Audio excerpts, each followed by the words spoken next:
ल यतिखेरको बसाइमा भने हामी लोकल केराउ है, यो चाहिँ बारीमा फलेको लोकल केराउ हो। आजको नास्ता चाहिँ केराउबाट सुरुवात हुँदैछ। हामीहरू चाहिँ अर्ग्यानिकमा विशेष ध्यान दिने गर्दछौँ होइन। तसर्थ नानीहरूलाई पनि आज ल है, अब आज बाहिरको चिज नखाने, हामी चाहिँ केराउ उसानेर खानुपर्छ।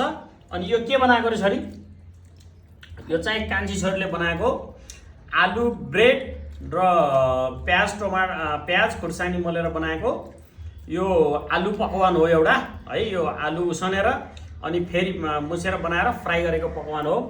यो अर्ग्यानिक चिज खाँदैछौँ आज हामीले होइन। तपाईँहरू पनि सबै छोराछोरीहरूलाई, तपाईँका छोराछोरीहरूलाई यस्तै अर्ग्यानिक चिज खुवाउने, अर्ग्यानिक कुरा खुवाउने र बाहिरका कुराहरू केमिकल कुराहरूबाट वञ्चित गर्नुहोस्। केमिकल कुराहरू खुवाउनु हुँदैन। केमिकल कुराहरूले छोरछोरीलाई असर गर्न सक्छ, के अरे दिमागलाई नि असर गर्न सक्छ र रोग कष्टहरू बढी बढ्न सक्छन्। तसर्थ अर्ग्यानिक कुराहरू खुवाउने गर्नुहोस्। कस्तो लाग्छ अरे ठुल्छोरीलाई, कस्तो लाग्यो? राम्रो छ? बाहिरका कुरा खाने कि घरमा पकाएर अर्ग्यानिक कुरा खाने?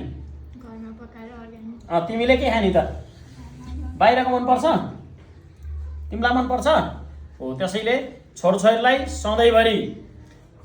सधैँभरि अर्ग्यानिक खाना खुवाउन सिकाउँ र अर्ग्यानिक चिजमा बल गरौँ। र यतिसम्म भिडियो बनाएर साथ दिने हाम्रो पशुपति डुम्रेलाई विशेष धन्यवाद। ल सबैजनालाई धन्यवाद छ।